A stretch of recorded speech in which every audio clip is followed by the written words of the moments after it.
मैं आपको दो खबरें बताता हूं जिससे आपको पता चलेगा कि हो क्या रहा है। पाकिस्तान वही देश है जो दशकों से भारत के खिलाफ आतंकवाद को बढ़ावा देता आया है।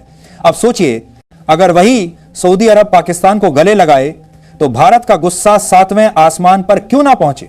यही कारण है कि भारत ने सिर्फ 48 घंटे के भीतर ऐसा पलटवार किया कि सऊदी अरब की अर्थव्यवस्था हिल गई और उसका रुतबा जमीन पर गिर पड़ा। अब अमेरिका से आया रिएक्शन, और जब अमेरिका से आया रिएक्शन तो इनकी धीरे धीरे खाल उतारी गई पाकिस्तानियों की।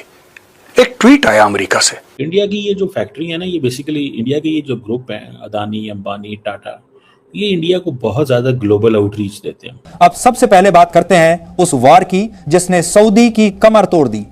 भारत ने सऊदी अरब से तेल खरीदना पूरी तरह बंद कर दिया।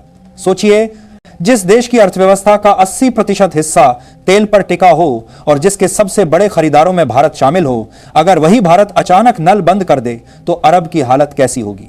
रिपोर्ट्स बताती हैं कि भारत की ऊर्जा जरूरतों का लगभग 16 से 20% हिस्सा अकेले सऊदी से आता था, लेकिन अब भारत ने इस सप्लाई लाइन को काटकर अरब की कमाई पर सीधा वार कर दिया है। अरब के लिए यह महज व्यापार का नुकसान नहीं, बल्कि उसकी पूरी अंतरराष्ट्रीय साख पर धक्का है।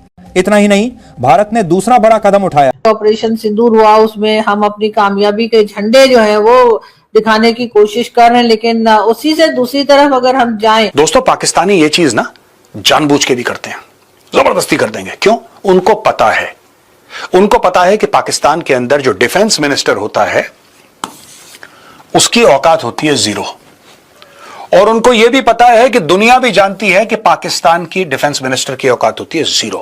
तो 0 + 0 = 0। उनको यह बात पता है। तो पाकिस्तान क्या करेगा? चुपचाप पाकिस्तान एक मैसेज भी पास कर देगा, एक संदेश भी दे देगा, और फिर बाद में बोलेगा अरे ये तो ऐसे ही है, बेवकूफ सा है यार, इसकी कहां बात सीरियसली ले रहे हो।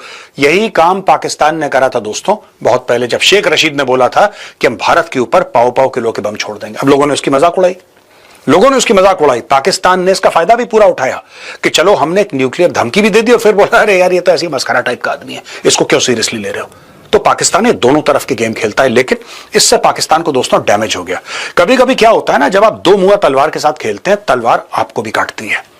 कोशिश पाकिस्तान ने वही करी जो मैं आपको समझा रहा हूं, लेकिन यह पाकिस्तान को उल्टा पड़ गया दे देगा, और सऊदी अरब से मोस्ट फेवरेट नेशन का दर्जा छीन लिया। अब यह नाम सुनने में भले ही औपचारिक लगे, लेकिन हकीकत में यह दर्जा किसी भी देश के लिए सोने पर सुहागा होता है। इस दर्जे का मतलब था कि सऊदी अरब को भारत के साथ व्यापार और निवेश में तमाम तरह की रियायतें मिलती थी, लेकिन अब ये रियायतें खत्म हो चुकी हैं। यानी अरब अब भारत के बाजार में आसानी से प्रवेश नहीं कर पाएगा। उसके हर उत्पाद को अब कई परतों वाली मंजूरी लेनी होगी। यह फैसला अरब के लिए कूटनीतिक और आर्थिक दोनों स्तर पर बहुत बड़ा झटका है। भारत के अजीत डोभाल कहीं जाएं, वो भी बिना किसी काम के, ऐसा हो नहीं सकता। और जहां पे जाते हैं लाइन वहीं से शुरू होती है। भारत के जेम्स बॉन्ड इसलिए बोला जाता है। लेकिन कहां गए हैं, क्या करने गए हैं, क्यों गए हैं, ये सारे मुद्दे मैं आपके साथ रखूंगा। वो भी अफ्रीका की एक छोटी सी कंट्री जो कि मैप के अंदर दिखाई भी देती नहीं है, उसका नाम है मेडागास्कर। और अजीत डोभाल जी का वहां पे जाना बताता है कि कुछ बड़ा मोदी जी करने वाले हैं या कर चुके हैं। चक्कर क्या है? हाई लेवल डिप्लोमेटिक कोऑर्डिनेशन का कैसे यूज करते हैं मोदी जी, आप सोच के देखिए। तो अब वॉशिंगटन की तरफ से बयान आना ये इस बात का संकेत है कि वो कहीं ना कहीं जो है ट्रम्प पाकिस्तान और सऊदी के बीच जो डील हुई है उससे चिढ़े हुए हैं, और अब पाकिस्तान से जवाब मांगा जा रहा है। अब आप सोचिए, अगर रूस और इजराइल जैसे बड़े खिलाड़ी भारत के साथ खड़े हो जाएं, तो सऊदी अरब किसके सहारे अपनी ताकत दिखाएगा। यही वजह है कि हालात इतने बिगड़ गए कि सऊदी प्रिंस मोहम्मद बिन सलमान को खुद आगे आकर भारत से बातचीत की कोशिश करनी पड़ी। लेकिन सवाल यह है कि क्या भारत इतनी आसानी से पीछे हटने वाला है। दरअसल भारत के इस पलटवार की जड़ें उस घटना में छिपी हैं जब सऊदी अरब ने पाकिस्तान के साथ मिलकर भारत को घेरने की कोशिश की। खबरें बताती हैं कि सऊदी और पाकिस्तान ने एक तरह का नकली नाटो गठबंधन बनाने का ऐलान किया, जिसमें साफ कहा गया कि अगर पाकिस्तान पर हमला हुआ तो इसे अरब पर हमला माना जाएगा और सऊदी खुद जंग में कूद पड़ेगा। अब सोचिए, यह साफ साफ भारत के खिलाफ सीधा संदेश था। भारत को यह चेतावनी दी जा रही थी कि अगर उसने पाकिस्तान के खिलाफ कदम बढ़ाया तो सऊदी अरब उसकी राह में दीवार बन जाएगा। क्या यह किसी दोस्ताना रिश्ते का सबूत था? बिल्कुल नहीं।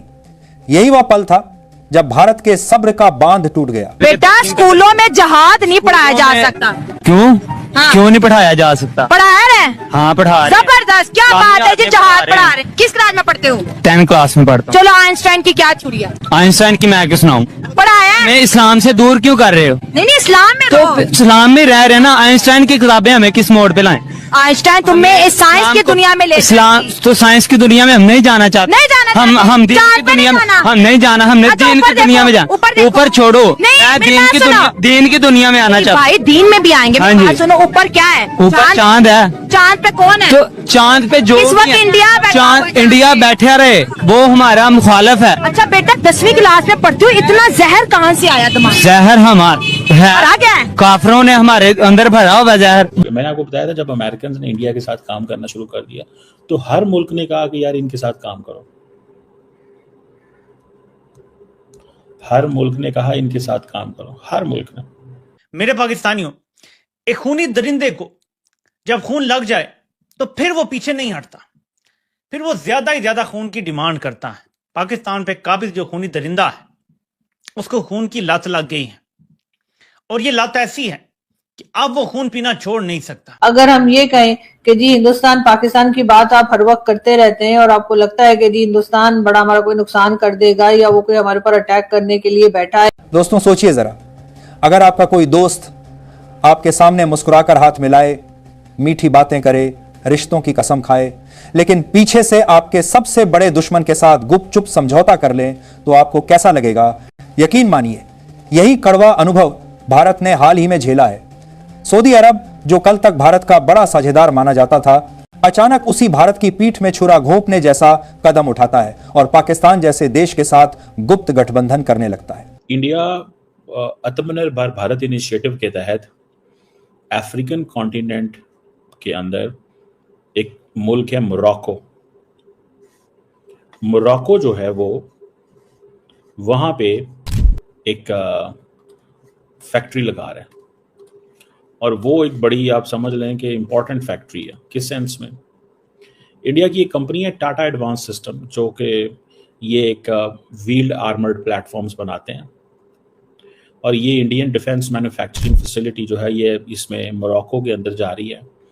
और राजनाथ सिंह साहब जो डिफेंस मिनिस्टर हैं वो ऑलरेडी मोरक्को पहुंचे हुए हैं, और ये समझ लें कि जो Indian defence manufacturing plant Africa में लग रहा है, बेसिकली तो जो इंडिया ग्लोबल साउथ के अंदर एक लिंक बिल्ड कर रहा है, ये वो, ठीक है जी। और अगर आप इसको देखें तो ये एक इंडिया की जो डिफेंस इंडस्ट्री है या आत्मनिर्भर भारत इनिशिएटिव है, उसमें इंडियन समझते हैं कि we need to go global, और इस सिलसिले में वो अपनी दुनिया में कनेक्शन वगैरह जो है वो इस्टेब्लिश कर रहे हैं। अब देखिए राजनाथ सिंह साहब जो हैं वो वहाँ पे हैं 2 दिनों के लिए। ये फर्स्ट इंडियन डिफेंस प्लांट है, पहली बात तो ये समझ आनी चाहिए।